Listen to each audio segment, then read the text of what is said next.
Oi pessoal, pode parecer estranho o título desta postagem, mas já já você vai entender o que eu quero dizer com esse título. Até porque esta é uma expressão que já está em uso, especialmente na neurociência. A obesidade espiritual é uma forma de expressar o acúmulo excessivo de conhecimento teórico sem colocá-lo em prática, sem vivenciá-lo. Isso se refere especificamente, porque fala-se em obesidade espiritual, às questões não intelectuais apenas, mas espirituais, de cunho existencial, de cunho profundo da nossa conexão com a espiritualidade, com a divindade.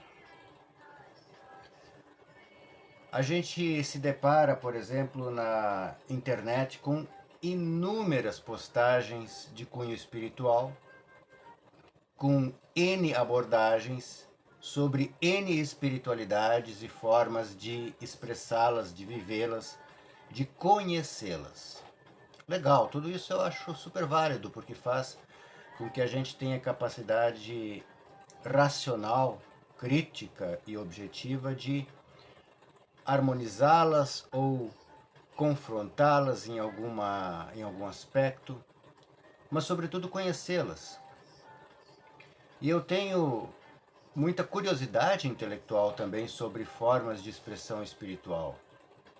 E viajo vez ou outra, em algum artigo ou alguma publicação que fale sobre budismo, sobre shintoísmo, sobre as religiões monoteístas, o islamismo, o judaísmo, o próprio cristianismo, que em si é uma religião. O budismo, eu quero frisar que não é em si uma religião, mas é uma filosofia. Mas enfim, eu viajo também com curiosidade intelectual sobre estas manifestações filosóficas, psicológicas e religiosas e espirituais. Bom, o que a obesidade espiritual vem a alertar é o consumo excessivo, justamente sem colocá-lo em prática. Ele cria uma espécie de sedentarismo, onde a mente se alimenta e se retroalimenta de informações sobre a espiritualidade, sem colocá-las, no entanto, em prática, em vivência. Se cria aí uma ilusão de crescimento e de aprofundamento espiritual, mas ela é ilusória, ela é enganadora, porque ela apenas não alimenta o nosso ego e ela faz com que a gente se contente com a prática da introdução teológica ou teórica espiritual, mas sem a vivência prática. Vejam que Jesus sempre convidava para a praticidade dos seus ensinamentos. Ele dizia: experimentem viver e vocês verão que é verdade. Eu vejo por aí, especialmente, agora eu quero cair no nosso campinho, que é a fé cristã, eu vejo muitas vezes uma certa arrogância acadêmica ou teológica a respeito de temas bíblicos. Eu digo bíblicos porque há um aprofundamento muito grande sobre a Bíblia, quase criaram uma bibliolatria ou uma deusa chamada Bíblia, fazendo com que Deus e Cristo caibam neste contexto, nessa caixinha. Mas bem, isso é tema para outras conversas. Mas o aprofundamento e o conhecimento bíblico e o debate teológico sobre temas bíblicos cria muitas vezes uma arrogância. E aí eu vejo vídeos, o que me entristece um pouco, dizendo assim, refutando tal visão teológica. E aí colocam outros temas, ou um outro enfoque sobre aquele tema, refutando aquilo que o anterior disse. E aí se criam debates teológicos de refutação, de combate, de pseudo-defesa da verdade. Isso pode criar um grande perigo chamado soberba, chamada arrogância intelectual sobre esses temas. Faz com que a pessoa use viseiras teológicas, às vezes de acordo com a fé, ou a linha de fé, ou o nicho de fé que defende. Quando eu digo fé, nesse caso, são questões teológicas ligadas a denominações. E aí colocam-se essas viseiras e dentro destas viseiras enxerga-se a sua realidade sem olhar em volta sobre o que mais está acontecendo. Acabam se criando críticas excessivas em cima dos outros. E é sempre em cima dos outros, não é?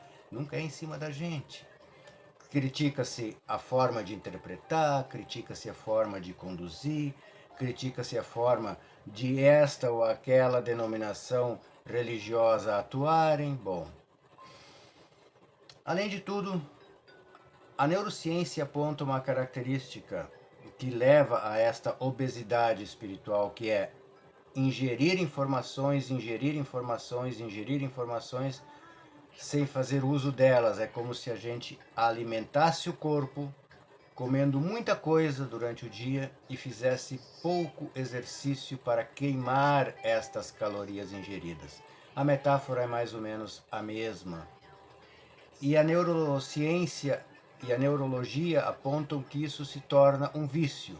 A pessoa se vicia na aquisição de informações e acaba se contentando e se retroalimentando disso, e esse vício se torna cada vez mais profundo. Ou seja, a pessoa acaba se insatisfazendo com aquilo que aprendeu naquele momento e busca novas coisas e novas coisas e novas coisas e novas coisas e nunca se satisfaz.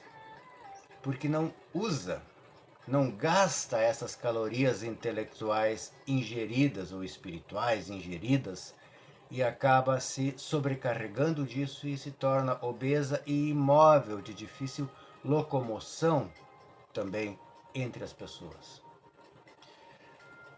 Este é um perigo.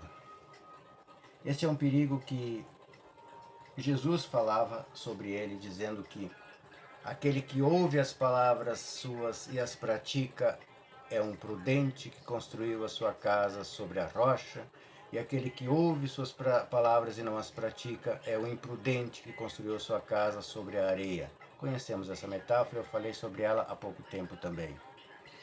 E eu quero trazer como base para nós aqui hoje uma palavra de Tiago que alerta sobre isso. Tiago 1,22, ele diz assim: sejam praticantes da palavra, e não apenas ouvintes, enganando-se a si mesmos. Olha que simples, tudo que eu falei se resume a isso. Quando a gente apenas ouve, ou lê, ou ingere, sem praticar, a gente acaba se enganando. É o que a neurociência diz. O cérebro, ele se engana, ele se enche de gula intelectual e deixa de canalizar para a prática, para o dia a dia, a utilidade do Evangelho. Como combater isso? Essa é também a pergunta básica aqui. Como combater essa obesidade espiritual? Como? Da mesma forma que um nutricionista, um médico diria a você para combater a sua obesidade física, biológica, se você a tiver. Ele vai dizer: controle a sua alimentação e faça exercícios. Então, duas coisas. Controle aquilo que você ingere espiritualmente. E aí eu recomendo, não como um nutricionista espiritual, mas como um discípulo de Cristo, que você se alimente daquilo que tem o seu nascedouro em Cristo. Ponto. Não precisa de outros alimentos. Ponto 1. E ponto 2. Exercite-se. Coloque em prática isso que você ingeriu do aprendizado com Cristo. Cada dia um pouquinho, coloque em prática. E aí você vai vivendo e vai exercitando e vai se tornando saudável dentro desta espiritualidade. Portanto, para encerrar, cuidado para que você não se torne um obeso espiritual. Torne-se, antes disso, um praticante da palavra, viva a palavra, tenha uma vida espiritual saudável ela será próspera no sentido efetivo da palavra e ela será longa no sentido profundo da palavra. Exercite-se, fará bem à sua saúde.